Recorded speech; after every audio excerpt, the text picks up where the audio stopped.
We're live. The Justin Spaulding Show, episode 6. Episode 6. This is the sixth week. Yeah. 6 consecutive weeks. Consistency. We got 2 people in the room today.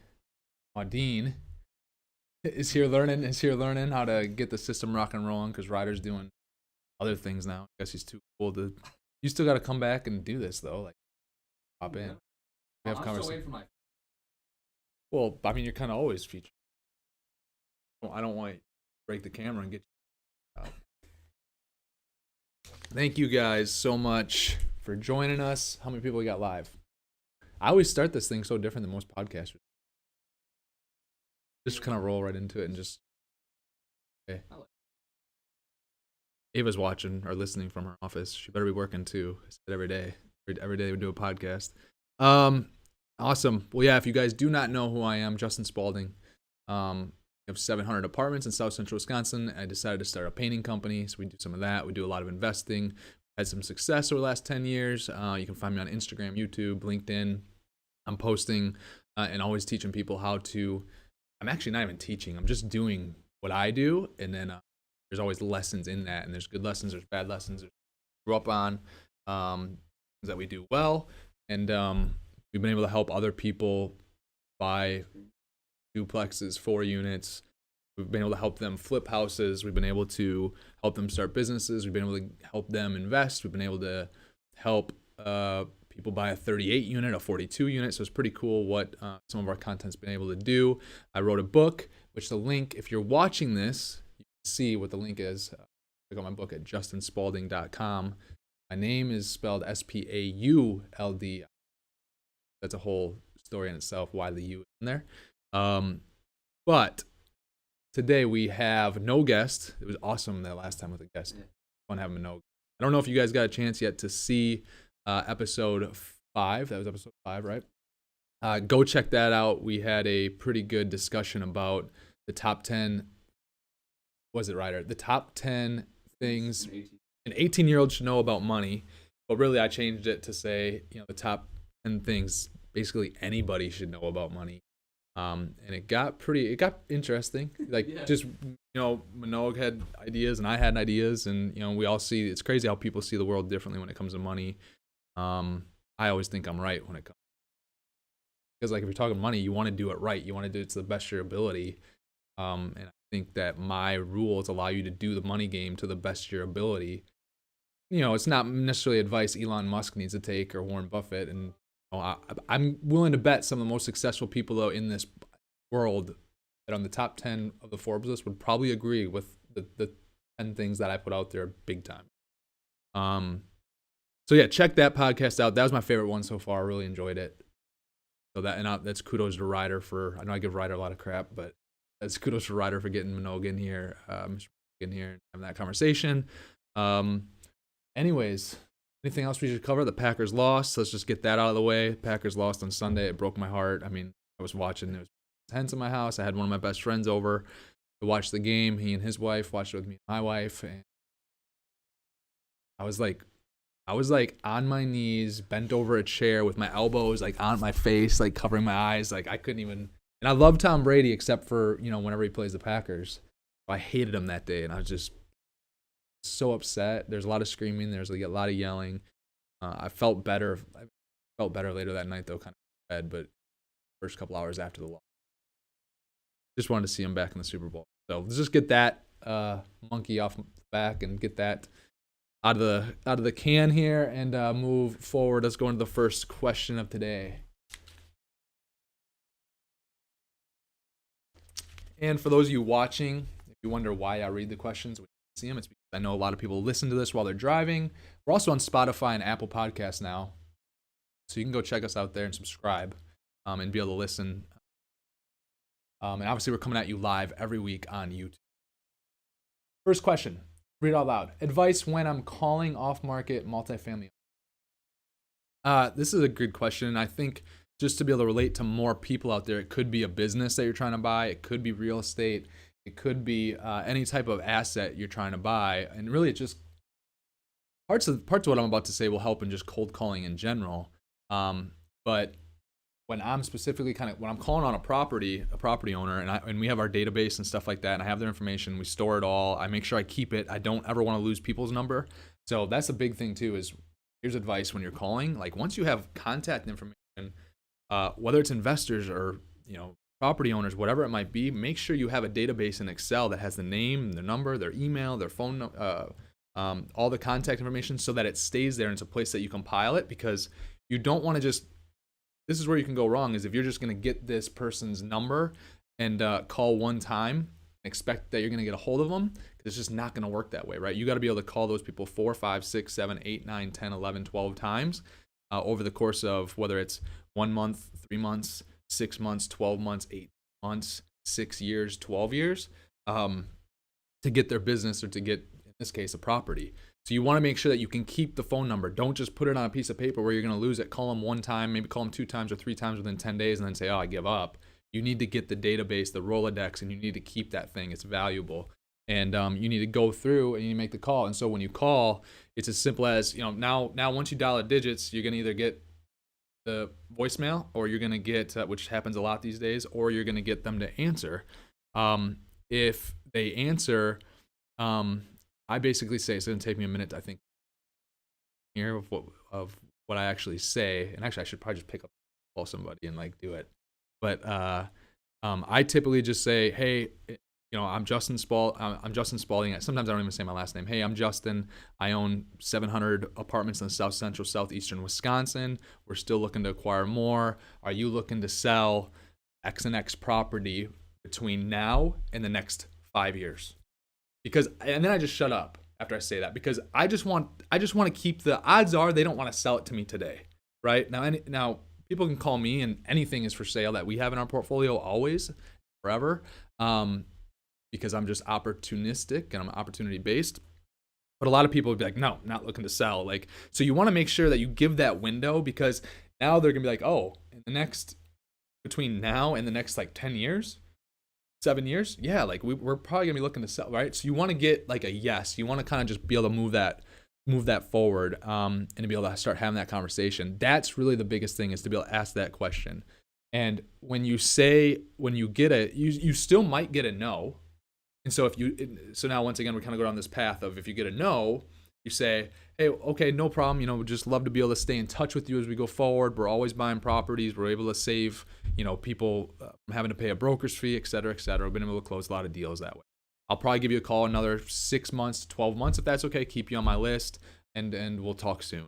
So, but it kind of builds that, they know who you are and all that stuff. You'll call, I typically will call sooner than 6 months.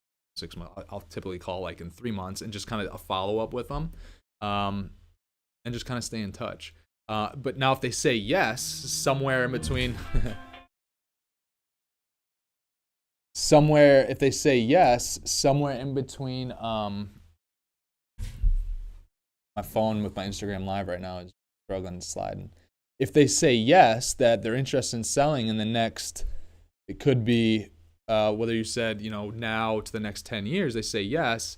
That's where you just want to get, you want them to get talking a little bit more, and just say, okay, what do you think your timeline is?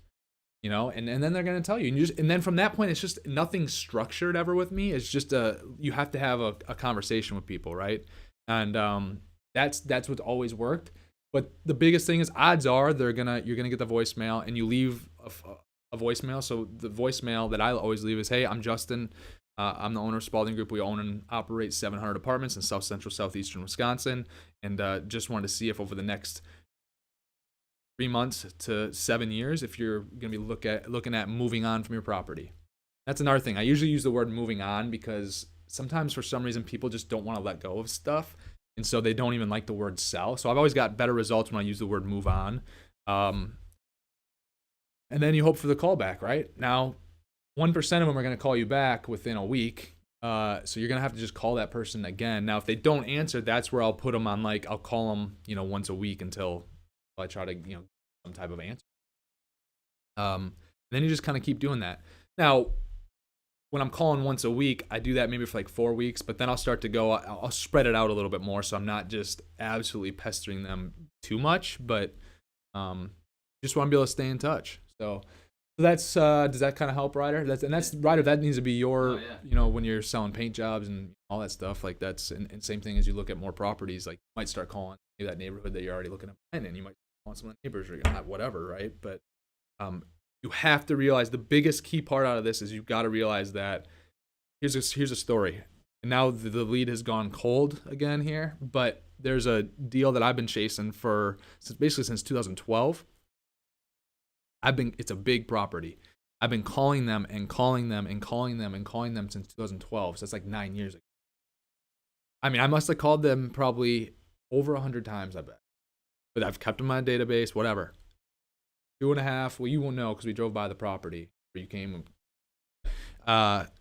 And he finally reached back out to me, and we were in contact. Then I met the owner there at the property, and he was going to get me financials. And so now it's cold again. So now I'm just back in the following up phase. I'm calling.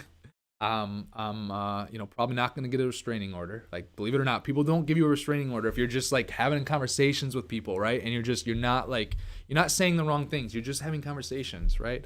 So you won't put a restraining order, but I keep calling, I keep emailing, just touching up. Hey, John, just want to see when you're planning on shooting over those financials for me. Just want to follow up, right?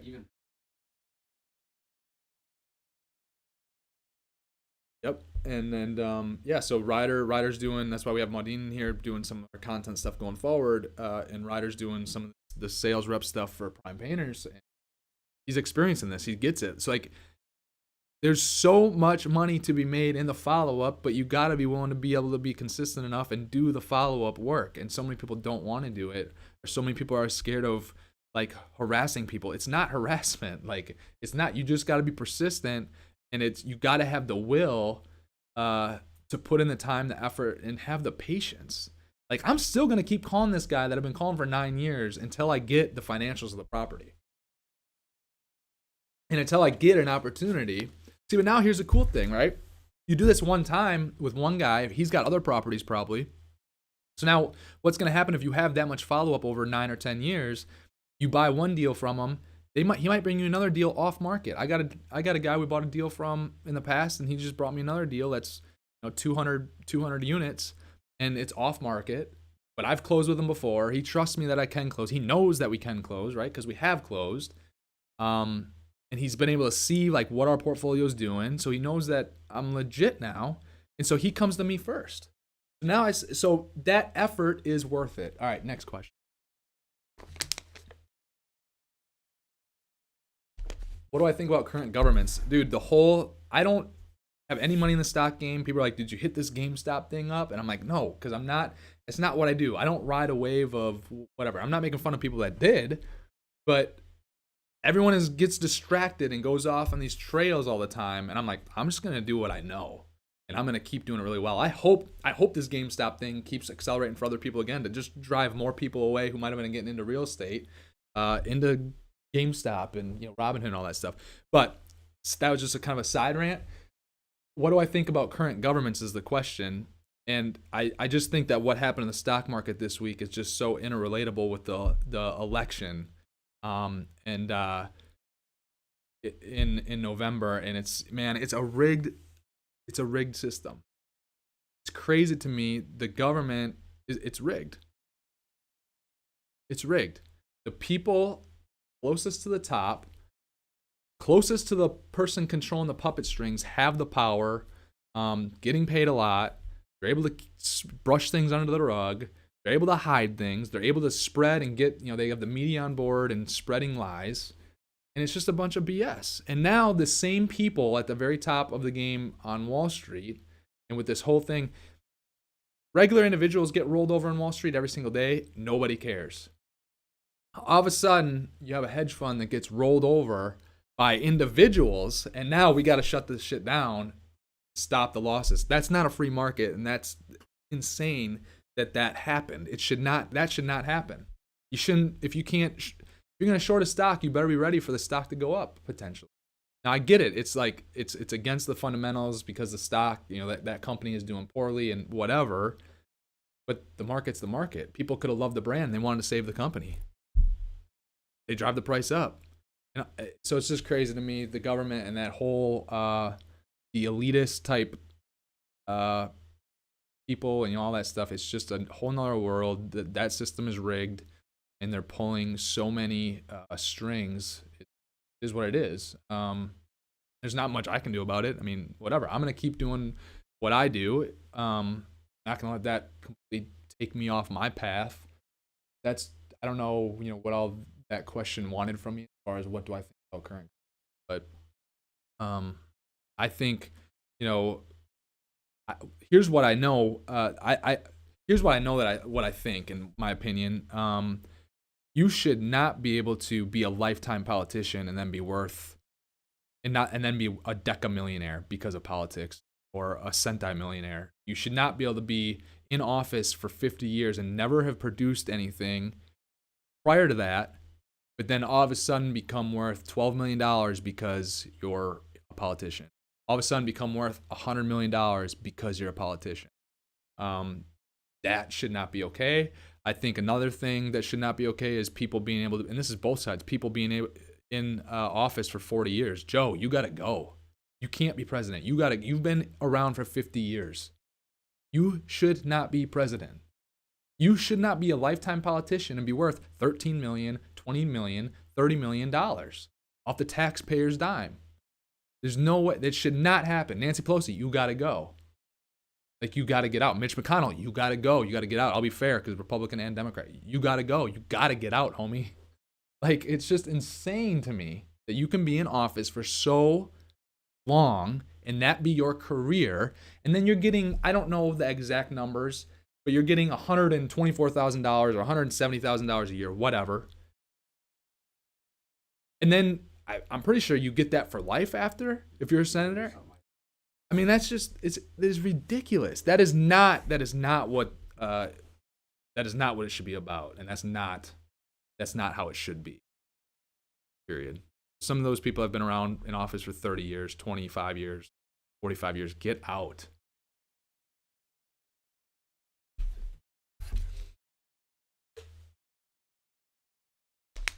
Is the waterfall distribution kept on Excel or proprietary software? Well, so it's always been an Excel for us. We do have a software that we use now that's a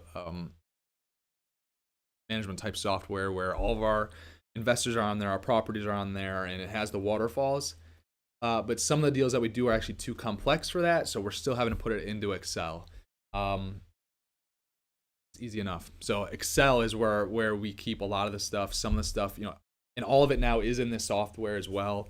But once again, it's just not complex enough, so we keep it in Excel. I think we're able to put them in Excel, and then we kind of just we take that Excel file and we are able to upload it directly into the software for cutting distributions and all that stuff. But that's been our experience with that. I think it's just because of how our splits work, and we have an entity that never puts any money in, which is essentially our general partner. That actual entity never puts money in, but it has interest. It has profits interest, and I think that's always been tough.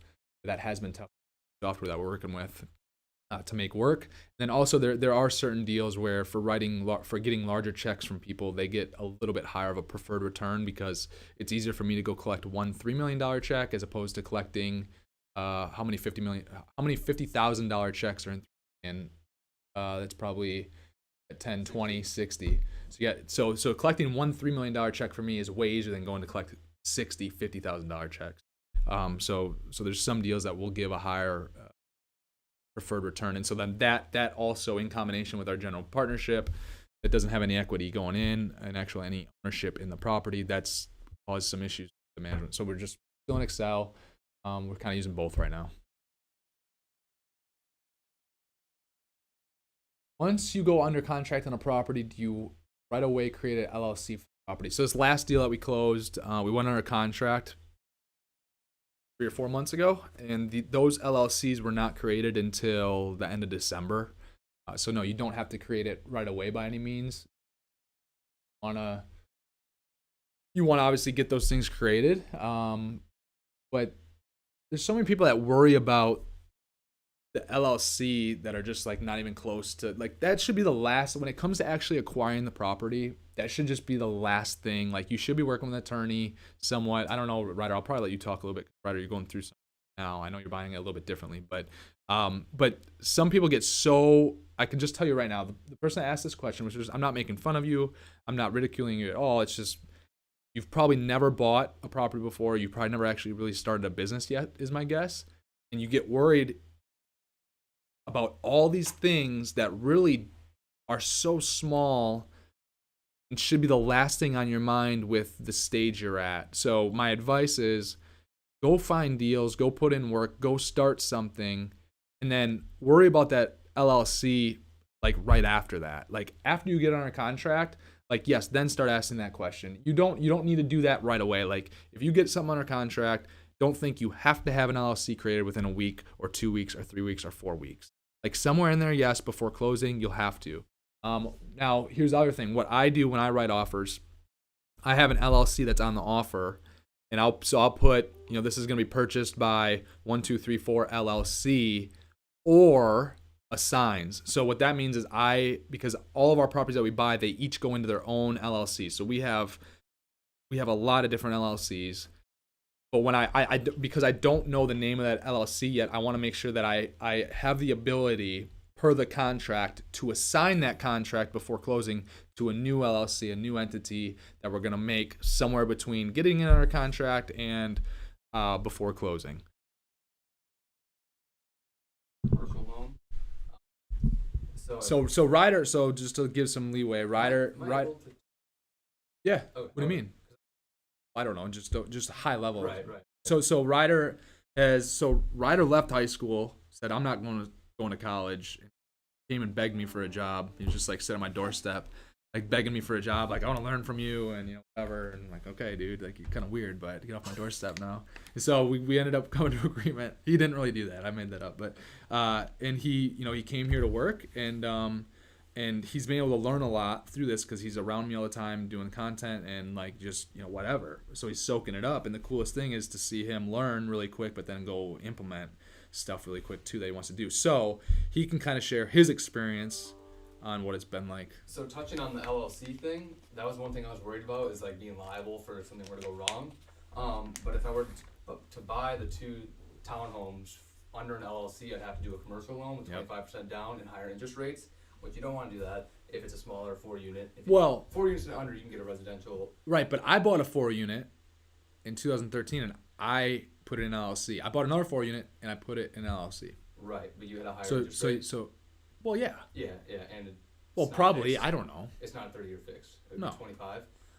Anyways. Well, no, it's not even 25. I mean, it's like when I do my deals, it's like a 5-year term, and then we're refinancing, or 10 years. Sometimes we get 10 years. Okay.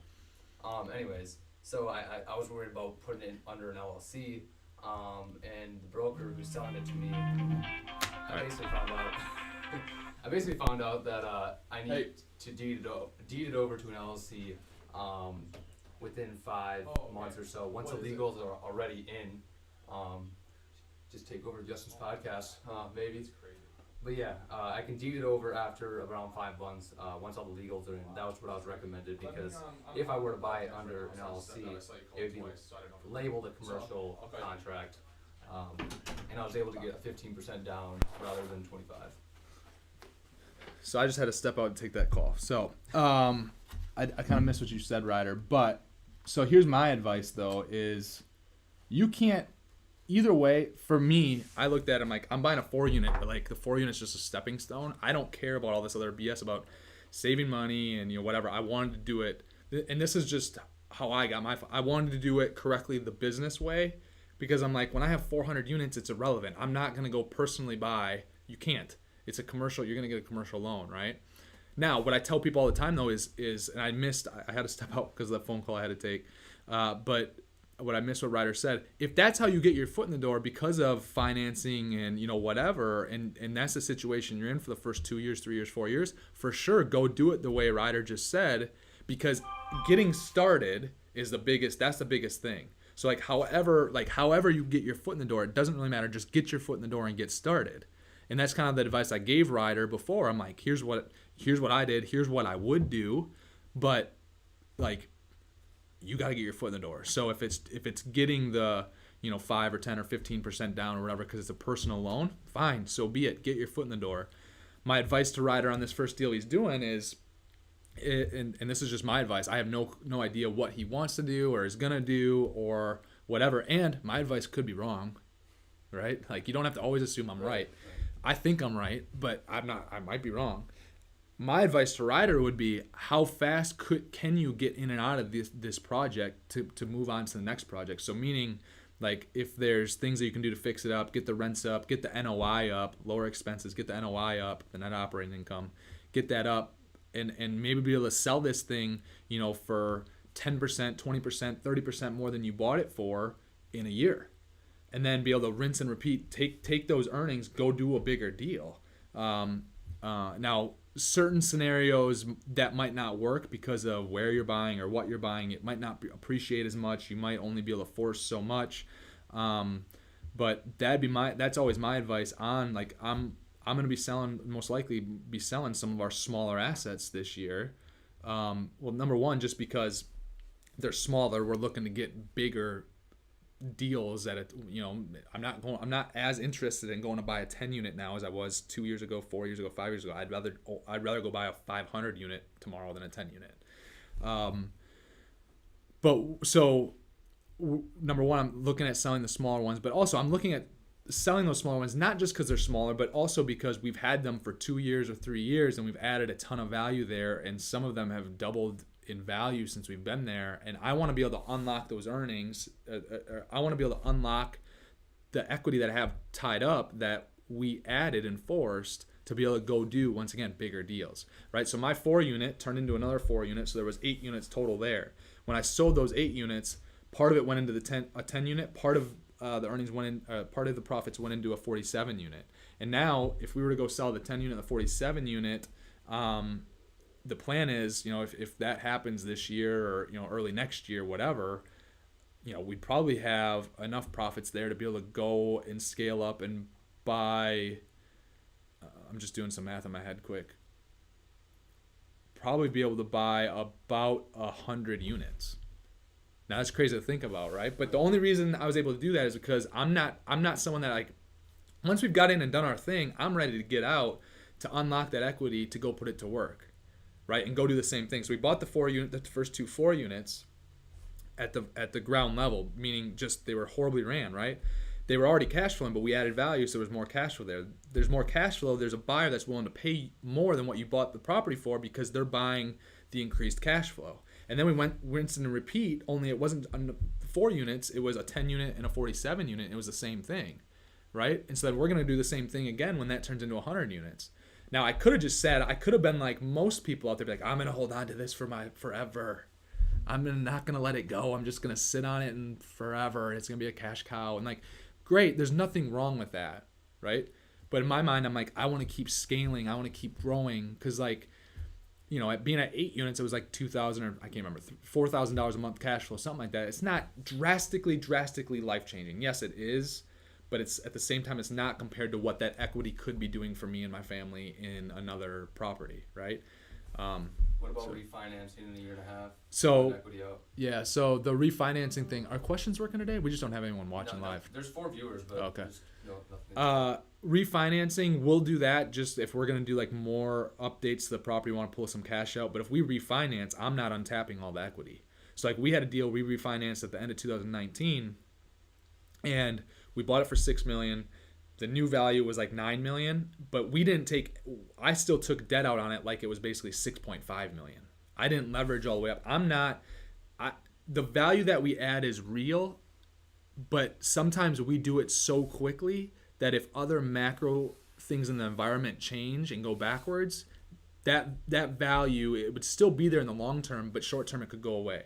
So if in the short term it could go away, I don't want to leverage all the way back up to that new $10 million that we just, because we went from 6 million to 10 million, 0 to 100 real quick. We went from 6 million to 10 million real quick. I'm not looking to leverage to the hilt and potentially get in trouble there. I would rather sell it to get all the equity, because even if I refinance, I'm still leaving 20% in. Right. And now that 20% in is working, but I won't take that asset from 10 million to 14 million as fast as it went from 6 million to 10 million. We took it from 6 million to 10 million in 3 years, but for it to go to 10 million to 14 million, that could be 10 years, that could be 20 years, that could be, so I want to unlock all that equity. I want to go put it in a bigger asset that I can potentially do the same thing in 3 to 4 years. But now instead of being a $6 million starting point, taking up to $10 million starting point, it might be a $20 million starting point with the ability to take it up to, $32 million. Right? Yeah. I can't do that if I'm just sitting on something forever. Now, once again, though, if you get in the wrong deal, there's more risk there as well. But we're trying to find the deals that when we're scaling up and getting these new deals, there's still cash flowing plenty from day one, and we still have plenty of room to go up. So we have a buffer just in case like we get into a deal and things were to go down. Okay, well maybe we have to pause distributions for a little while. Oh well, right? If we have to pause, if we can make it through with the cash flow and just have to pause distributions, still take care of the property, do our thing there and make it through a 1 year, 2 year, 3 year, 4 year crappy time, so be it. That was a lot of side stuff right there that just happened with. That all started with the question being, once you go under contract on a property, do you right away create an LLC for that property? Next question.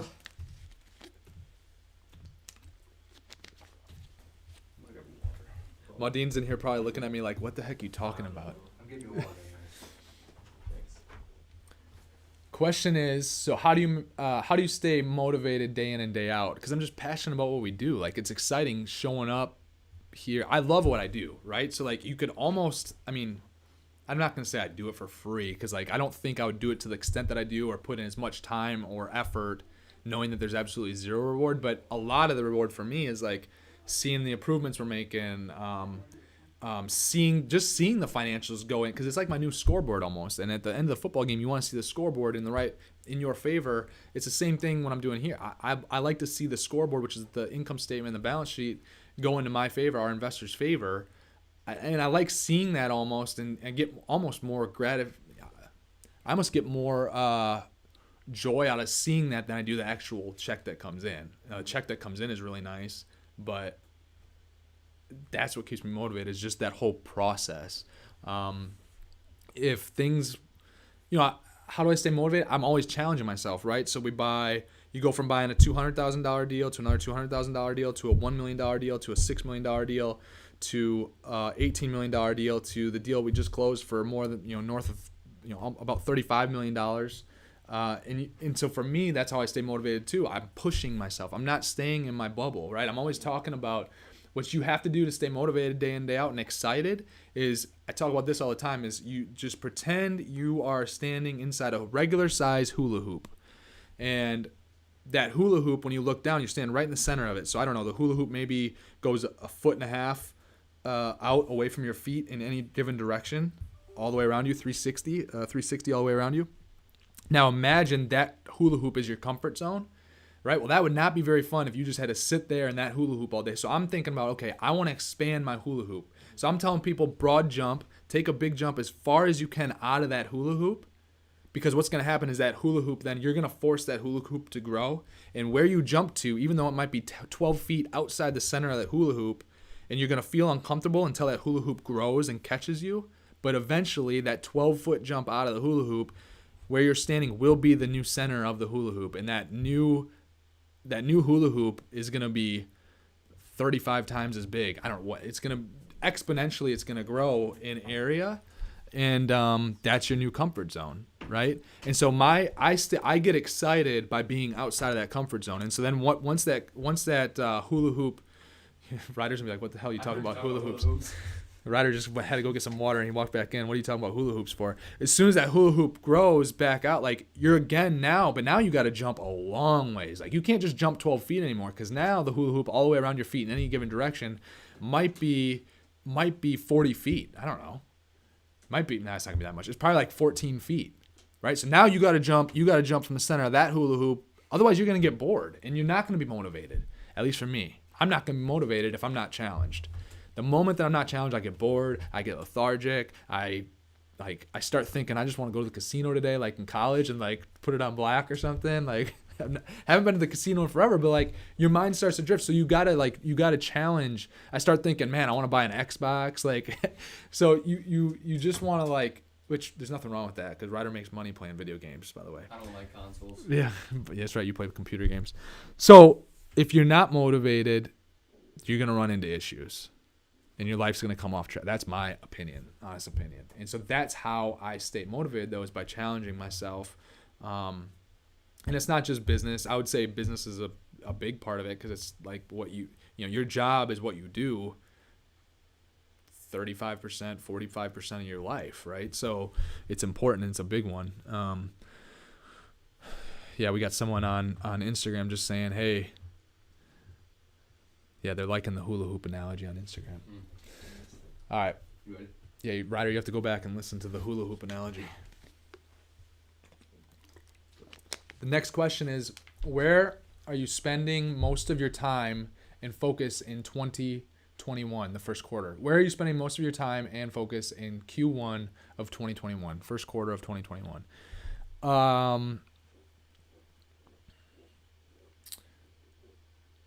Most of my focus so far, we're a third of the way through quarter one already. Most of my focus so far has been spent on the new deal that we just closed on. We closed on it. So now it's hiring the staff. We got a regional manager starting for us on the 15th of February. We have staff that we're trying to hire and land at the new properties that we got going on. Really, taking a step back as well, and in Prime Painters trying to get things a little bit more organized there with inventory systems and like our systems in general so that we run better, can do a better job for our customers, and so that we can be ready because Prime Painters, our company there, will be swamped come April, May, June, July, August, September, October, and the first half of November. It's going to be slammed. And so I'm trying to get to the position and position the company so that we can take on as much work as possible. Because last year we got to the point where we didn't have the production capacity to get all the work done. So we had to start telling people no, which sucked because it's like leaving money on the table. So be able to get to the point where we have enough painters and equipment and all that stuff. Right now I'm also thinking about, okay, where's our office going to be? Our lease is up, in October, and if we're going to be back here, or, so I'm looking at the office because we're growing, we're going to need more room. I'm looking at, okay, what properties are next? How am I raising the next round of equity? I'm starting to look at planning and positioning myself to get in the position where we don't have to just raise money and have it be asset based, meaning I get a deal under contract and then go raise the money.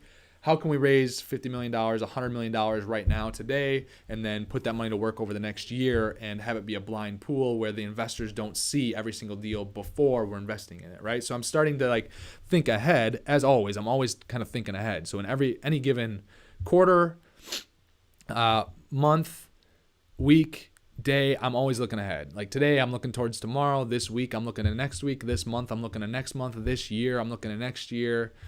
This decade, there's some things that we're working on, and personally, and all that stuff. This decade, we're focused on the next decade, and we're starting to look at 100 years out. Like I'm not just thinking one generation. I'm thinking further out, right? And so that's some of the stuff that's on my mind in Q1 2021. Not GameStop, not what was the other one that went ham? AMC. No, I'm not hopping on the bandwagon. I mean, if it was convenient and I had something accessible, would I have just thrown $50 in? Maybe for fun or whatever. But I'm not focused on. I didn't even know what happened that day until I got home that night. I read something on the Wall Street Journal. And then same thing like yesterday, as all this stuff keeps happening, I find out about it later because it's just how much is it really affecting me day in and day out, right? Not much at all with what I'm doing. I'm staying focused on my path, and that's what I'm focused on in Q1 of 2021. Your last question. How many minutes in are we? 40. Oh, 40. Dang, we really milked it. Yeah. No, you did good. This is the last question, and these were all rollover questions actually from last week because I forgot to get out. I forgot to get on Instagram and everywhere else. I forgot to get questions and tell you guys that we're looking for more questions. So if you have more questions for next week, let us know. Question is tax incentives for owning multifamily properties. Where do you want to start? So everyone's like, oh man, when you plan on being debt free in the properties? I'm like, I will never be debt free in the properties. I always want to have debt. I always want to have leverage. I'm always aware, like I was talking about before, I'm always very aware of how much leverage. I'm not getting in a position where we're over leveraged, but leverage is powerful from the standpoint of it's deductible. What does that mean? Well, the interest that you have on the property is tax deductible, so it lowers your taxable income. So that's one. The next tax incentive that I would say is you have your operating income, right? So you're collecting rents, you're collecting the laundry money, you have your expenses for your utilities, your insurance, all that stuff, the repairs and maintenance, which that all lowers your taxable income, right? The write-offs, it lowers your taxable income to take care of the property. So I guess that's a benefit. You pay your mortgage, and like I just said, the interest on that mortgage is a tax benefit from the standpoint of it's a write-off. Then you get down below that, and depreciation in real estate is insane. And so what depreciation is depreciation is not an actual tax event, but your property depreciates over time, so the government or the IRS is going to give you credit for that depreciation, and it's an expense that even though you don't have cash going out, it's still an expense, and it lowers, sometimes it even takes your taxable income to the negative, and you don't have to pay anything for it. So now for me to get a write-off and to lower my taxable income when it comes to putting new lights in or whatever, a new door handle, I have to go buy the door handle. I have cash out of my pocket, go buy the door handle. Now it's a write-off. I get a write-off for depreciation just for owning the property. I don't have any cash go out. The cash still stays in my pocket, gets paid to our investors, but we have expense against it that lowers it that will take for the first 1 to 3 years on any given deal, depending how great of a deal it is. 1 to 3 years, the investors won't pay any taxes today on those dollars that they're earning or getting distributed to them, because of depreciation. So then with depreciation, you can actually, depreciation, I don't even know the exact math behind it, right? I understand the concepts. The concept is all you need to learn, I think. And some accountant on here is going to be like, dude, you don't even know what you're talking about. And that's fine. I don't know what I'm talking about. You're right. Stop listening to the show then. I think it's, you take the purchase price, you look at the, Ava could probably come in here and explain it like that. She's listening. But they take the property, you look at basically the tax records of the property. You find out how much of the property is actually, like, what value they put on the building and what value they put on the land. You can't really depreciate the land. You can depreciate the improvements, right? So they put a value on the improvements. Then you take the value of the improvements. So let's just say buy a building for $10 million, and let's just say the land they assessed, they assessed the land. Of the assessment, the land was maybe 20%, whatever, of the whole thing, right? Buy a deal for $10 million, 20% is land, so $2 million of it is land. I can't depreciate the $2 million. The improvements on the site, I can depreciate, which would be $8 million. I can depreciate. They're going to take that $8 million. Once again, this is a ballpark number. They're going to take the $8 million. They're going to divide it by 29 or 29 and a half or 30, something like that. And whatever that number is, I don't have a calculator. Ryder's going to get out his calculator. Do 8 million divided by 29.5, 29 and a half years. 8 million divided by what? 29.5 $271,000 is $271,000. So now I get $271,000 a year in depreciation. It's an expense. It shows up as an expense. I don't have $270,000 go out of my pocket for that, go out of any of our bank accounts for that, but I get to count it as an expense on the tax. So people look at Donald Trump like he lost money. Well, if you look at my tax returns from 16, 17, 18, I show a negative taxable income because of depreciation. It's not an actual cash event, but they're big. Now, here's the other thing about depreciation. So that's another benefit. You can do something called cost segregation, which is a study, and it puts a value on the cabinets. It puts a value on the carpet. It puts a value on the door handles. It puts a value and account on how many light fixtures there are, how many square feet of blacktop. And then what happens is all of those items have a different expected lifespan. And once again, I don't know that I'm correct on this, but I believe cabinets is either 5 or 7 years. So the total value they come up with cabinets, they'll actually, instead of dividing that over 29 and a half years, they'll divide it over 5 or 7 years. Well, now since they're dividing it with a smaller number, by a smaller number, right, the amount you're going to get to depreciate each year is greater. So now let's just take the $8 million and just for easy math, let's divide it not by 29.5, but let's divide it by an easy number of 10. Well, 8 million divided by 10 is now 800,000. I get to depreciate. If I do a cost segregation, accelerate the depreciation, I can write off $800,000 versus the $270,000 before. So when you do that with one property, I don't do that. Now there's recapture. It comes to bite you in the butt at some point because when you go to sell the property, there's recapture tax and all this stuff. But if you do that on a third of your properties, which is about what we do, we'll do it on about a third of our properties. It's insane what it'll do to your. It can take your earned income from 500,000 to it could take my earned income from 500,000 to a negative 1.3 million real fast. But here's the thing, you got to be full-time real estate because if you're not full-time real estate, your passive losses will not offset your W-2 wages, your salaries. It'll only offset other passive income, which still comes in handy because on that deal, you won't have to, if you have excess losses, passive losses in any given year and not enough income to offset it, those losses will roll forward. So let's say, Ryder, you're not full-time real estate per se, or have a full-time real estate business or whatever, but you have losses in this property that you're buying, and they're significant losses. They could roll forward for a few years. So like then to the next time that you actually start to do show a profit, which the deal you're doing might show a profit day one. Yeah. But even when you consider the depreciation and interest and other benefits and stuff like that. Actually, within the first 6 days, I'll have like 11,000 from the property because of the prorated from the last month and the security deposit, and then obviously security. Yeah, but wait till you have to fix 6 things that break in the first month. Right. Are you telling me that's gonna happen? Dude, 6 different things. Everything that will go wrong can go wrong. Everything that you think is gonna cost $1, it doesn't matter. Everything that you think is gonna cost $1 is gonna cost 10. Anything that you think is gonna take 2 weeks will take 6 weeks.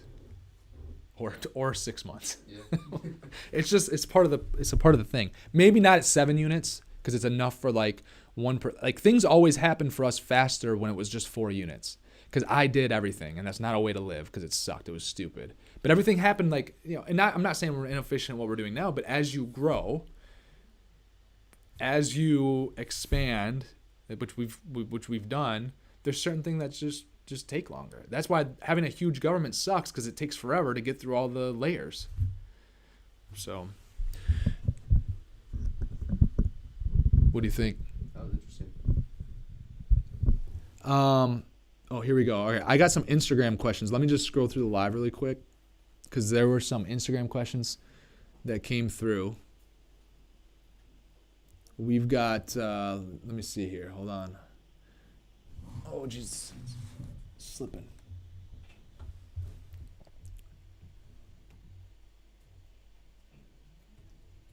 Someone on here said made like 40K off. What is DogeCoin? DogeCoin. Yeah, what's that? It's a cryptocurrency altcoin that pumped 500% last night. And I bought it. I put $70. You bought some? I bought $70 in it and it turned to like $350. Cool. That's awesome. I mean, So this dude said he made 40K off DogeCoin? DogeCoin. DogeCoin. I've seen it. I just don't know how to pronounce it. It's a meme coin. It has no real meaning behind it, which is why. It's crazy. So this guy said, I made 40K off DogeCoin. What kind of property should I get in? 40K? Yeah, that's what he said. I believe it. So, what I would do if I were you, number one, this is to answer your question. If you made 40K off DogeCoin, doesn't mean that you know all. So what I would do first off is make sure that you know what you're getting into in real estate. So you got to do number one is go learn, right? And now maybe you've already got that. So maybe I'm not saying you don't, but you have to learn. You got to know what you're doing because the last thing you want to do is after getting lucky off Dogecoin is go throw 40K into something that you absolutely have no idea. Dogecoin is just a funny word. But you go throw that 40K into something that you have no idea. And now you just Dogecoin the wrong way. And you lose it all, right? So you got lucky on Dogecoin. go learn and make sure you know what you're doing. You're better off keeping that 40K in a bank account and do not buy any new shoes, do not buy a new car, do not go buy a house, and then spend a year and a half learning just to make sure that you know what you're doing. Get out and look at a lot of deals. I would try to buy some type of apartment building if I were you, or that's just me. But go out and learn and make sure you're in a position to go out and put that 40K to work in the right way. And there's a lot of other things that could go into that as well. Because, like, if you're not in a position to actually go get a loan yourself, you might need a partner, whatever. I'm just getting caught up here. Ava's saying exactly and agrees with everything I'm saying right now on here. That's crazy. This dude's from Brazil. Hello from Brazil. I know there was more questions. I'm just trying to get through all the people that joined and, like, thumbs up and wave at people. Is the DogeCoin guy still here? I don't know. I'm not sure. I'm not down at the bottom. Just got here. We're still looking at expanding as long as numbers are right, correct? I don't know what that means. Where was...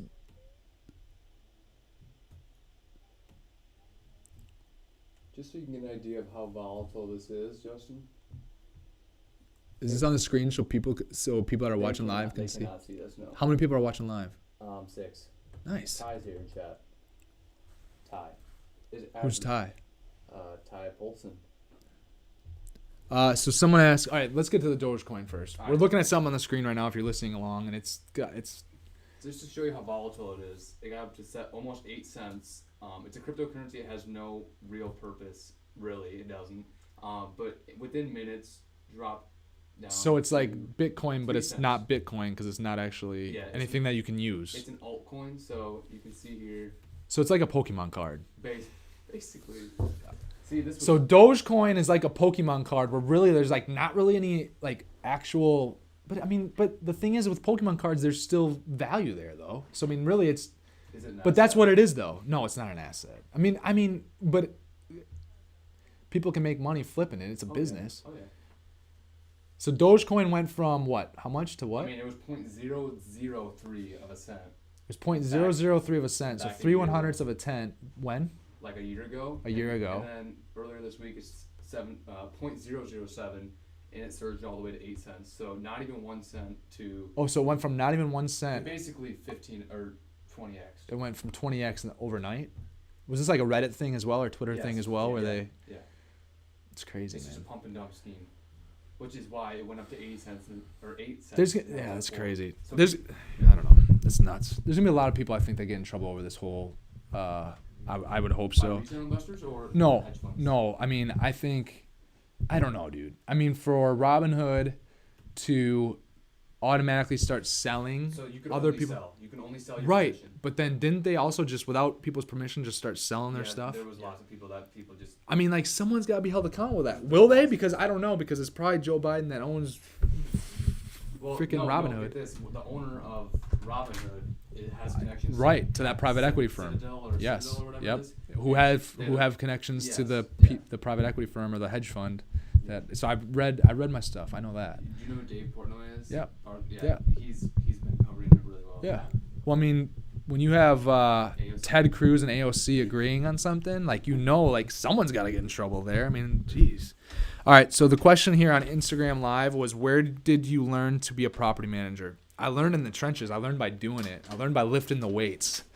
Right. I didn't watch someone lift the weights. I went and did it. So in the 4 units that I had, in the 4 unit and the second 4 unit that I had, I was doing everything. I was doing the leasing.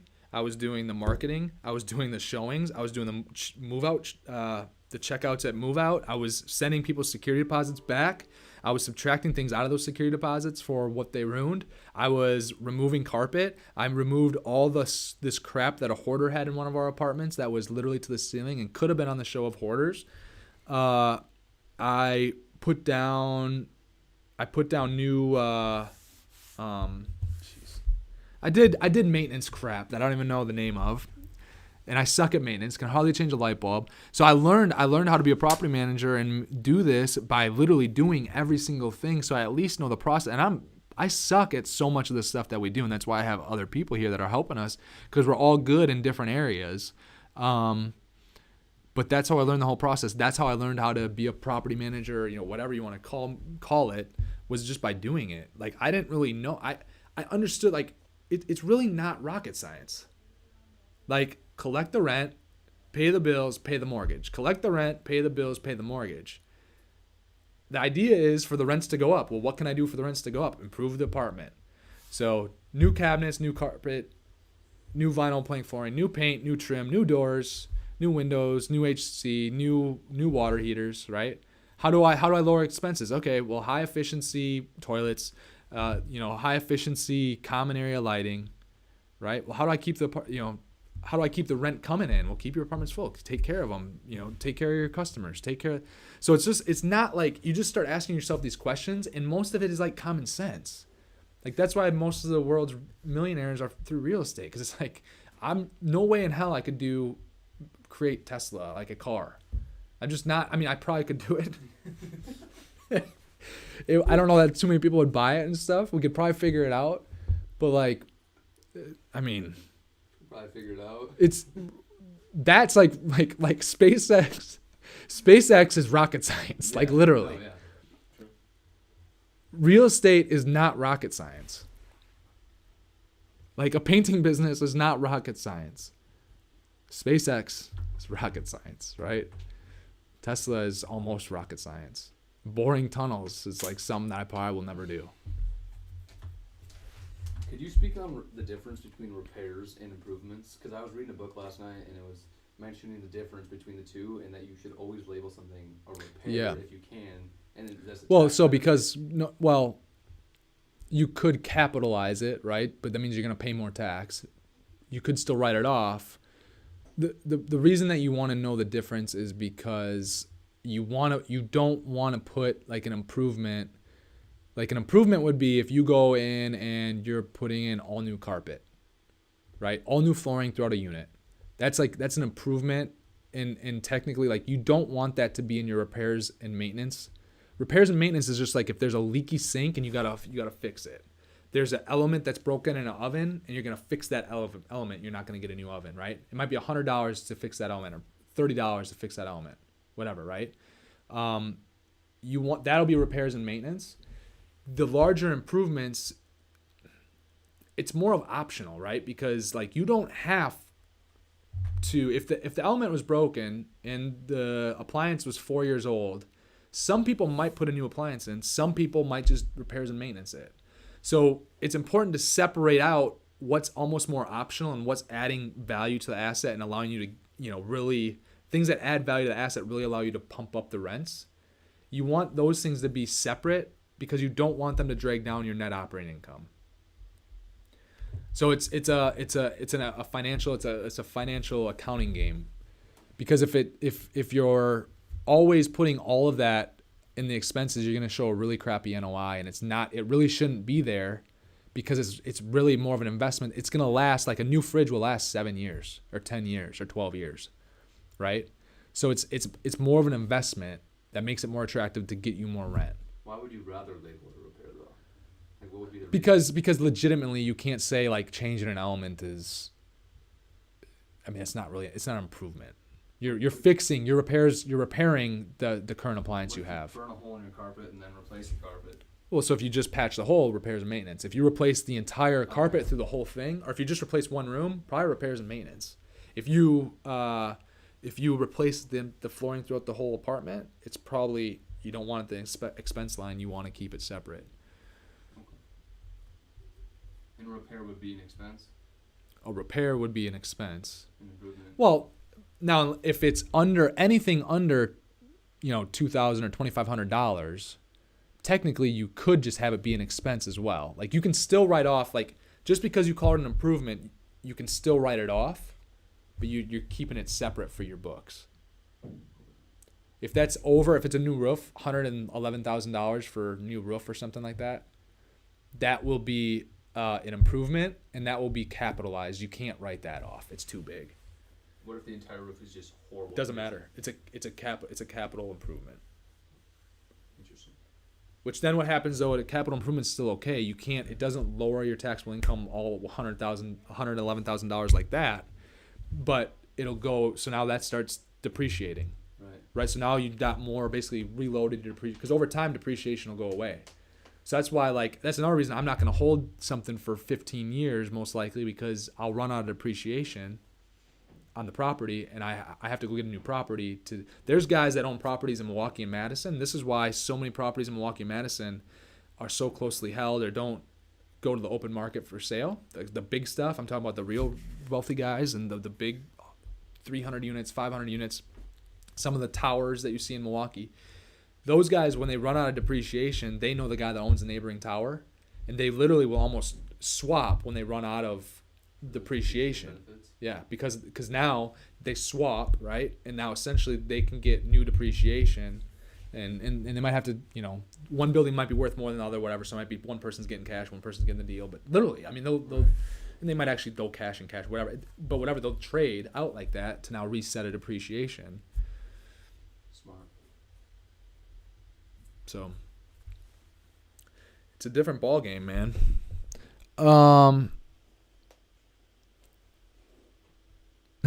People on here are like, this is awesome.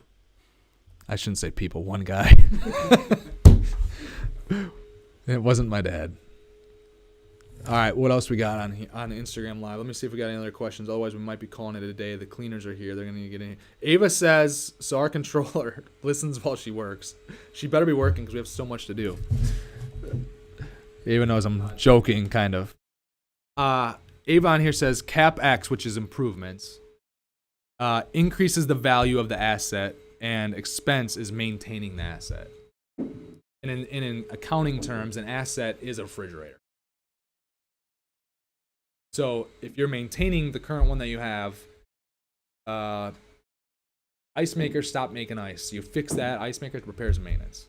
You get a whole new fridge, it's gonna be like CapEx. Now, if the CapEx is above like $2,000 or $2,500, Ava, chime in if you're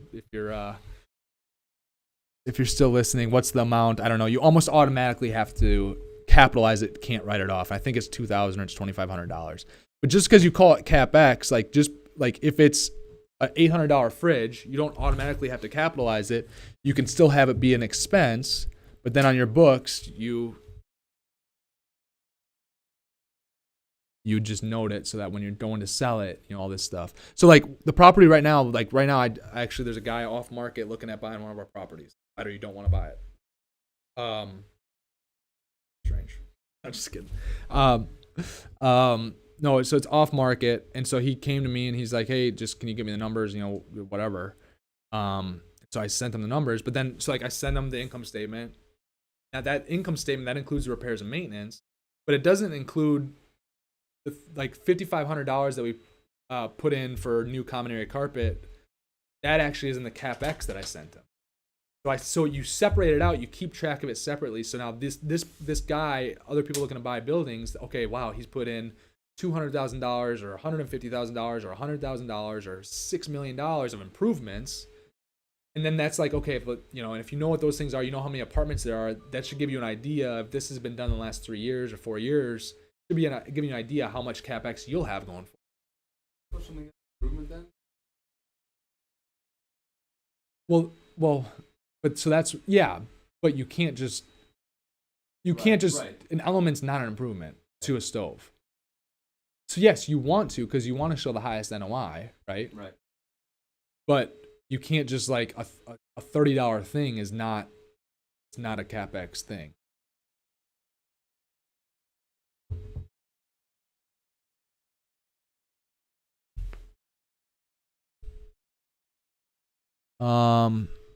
Another question on here. How can you write off expenses to still be able to obtain a new loan? Because they're looking at, this question came from Instagram. So people that are watching on YouTube, I'll read it out loud for you. How can you write off expenses and still be able to obtain a loan? See, this is the crazy thing. When I show a negative, it's so hard for me. You know how hard it is for me to buy a house personally? I can't go out and buy a $200,000 house personally because they're like, dude, you have no income. I have income, but the game's different, right? So in real estate and in business world, so like real estate, for example, they're going to give you a loan based on the net operating income.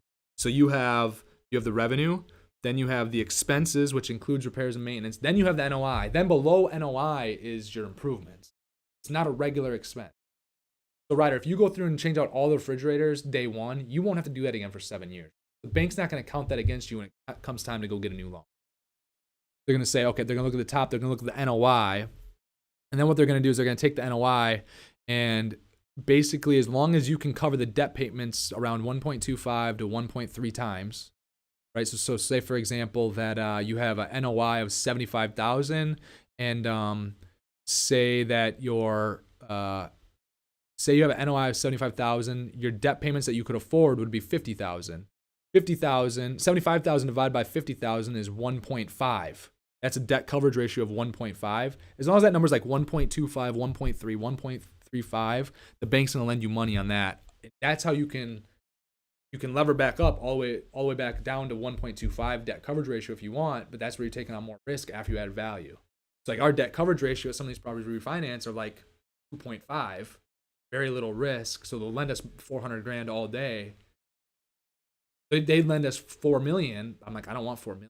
I don't want to be back at a 1.25 debt coverage ratio after I added what could be short-term fake value. It's real, but it's happened so quick. It could go away based on macro environmental that I can't, macroeconomic things that I can't control. Shaking his head. You get it? Get it? You'll get it. You'll get it being around here.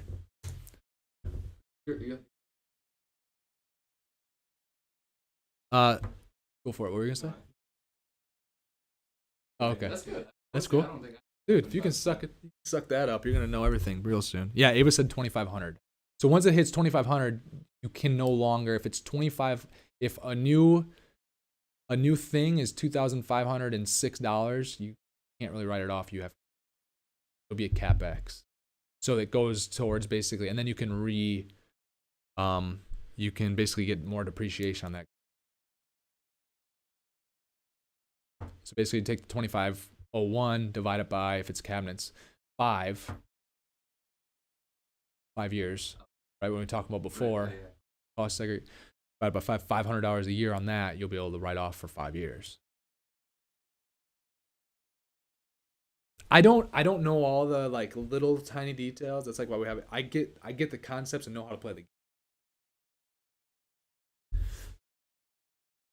Someone asked, what do you do to celebrate a big win? Me and my dad. Wait, is this a Packer game big win? There's just like a big win when we buy a deal. We opened the Pappy Van Winkle. Ryder was here for that. Yeah. Yep. So we had a little drink of $1,500 bourbon. Went out to eat.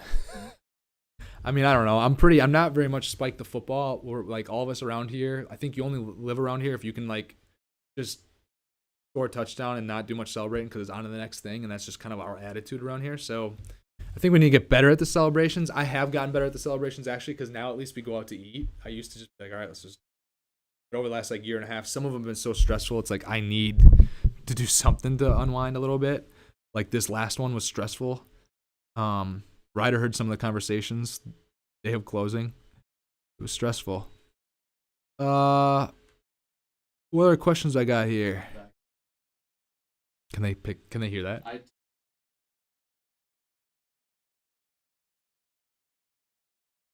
The other question is, so the other Instagram question, how many people we have live? Yeah, my dad just said we don't celebrate success. It's true. Good stuff. We've gotten better. That's for sure. 2020 was hard to sometimes have celebration. Would you build apartment complexes or strictly buy existing? The bank was in here asking me about that yesterday. I would build. It just needs to get to a point where if I lose $3 million, then can cover the rest of the project, and I look at it like I lost $3 million. So I'm not to the point yet where I'm just because that's I'm doing right now what works, what I know what works, and we're starting to do them at a bigger scale and bigger level. So all day I'd rather buy something that's already cash flowing day one versus, hey, let's make a plan for this project. Get 6 weeks in, you start getting expenses, right? At some point you need the construction loan. Construction goes for whatever, 9, 12, 18 months. That whole 18 months, you got to be making payments. You got no money coming in, and a lot can change. Interest rates can change. That's a floating rate while you're doing construction too. So interest rates can change. The demand for those apartments can change. The market rate rents could change.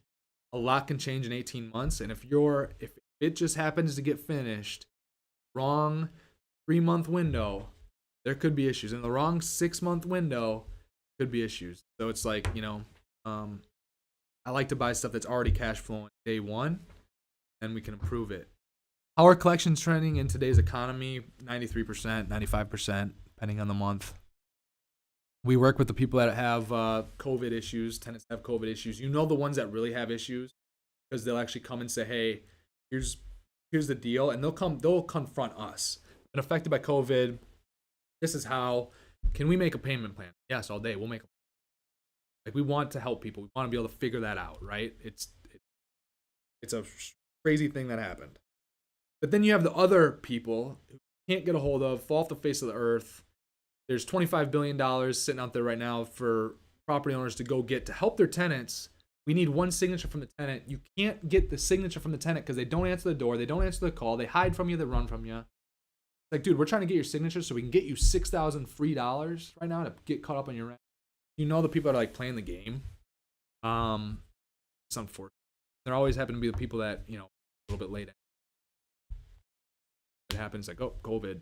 So collections have been overall pretty good because good people are gonna pay the rent. It doesn't matter that like COVID. Like I'm not just gonna make up an excuse of COVID if it hasn't actually affected me to not pay my rent. Good people are gonna do the right thing, and then the people that choose not to do the right thing, they're gonna get what's coming to them at some point. But that's what I believe on our end too. Like I think we should be working with, and property owners should be working with people who have truly been affected by it. If they truly lost their job, if they truly, got sick and couldn't work and whatever, and they're coming to you and trying to figure it out with you, for sure we'll work with that person all day, as long as it's legit. I don't want to work with liars and jagbag you. Crazy how many people kind of jagbag you found. That's how rents are trending, or that's how they're going. All right. Any other questions up there? Nope. All right. Instagram, YouTube Live, 6th episode of the Justin Spaulding Show. Thank you guys so much for joining. Go subscribe, please, to the YouTube channel. Go check us out. We're on Spotify now. You can subscribe to us there. You can subscribe to us on Apple Podcasts. So if it makes it easier, so you don't have to go to YouTube and play the video while you're driving through your car system, whatever. Go subscribe on YouTube. Subscribe on YouTube. Subscribe on Spotify. Subscribe on Apple. Go follow us on Instagram if you're not already. Instagram, now I'm talking to you, looking at you in the camera right now, in the face of the lens. Go follow and subscribe the YouTube channel. We're coming at you live every single week. Next week, we will be rock and rolling again. Don't know what day. We kind of fly by the seat of our pants on which day because we're busy around here. We got stuff going on. We're running businesses. Today's show, we really just like walked in with 1 minute to spare and like, all right, let's roll. That's how we do it here. I'm not going to go tear into some other people giving advice out there that aren't really doing anything, just acting like they're doing something. We're trying to do stuff. Talk to you guys later.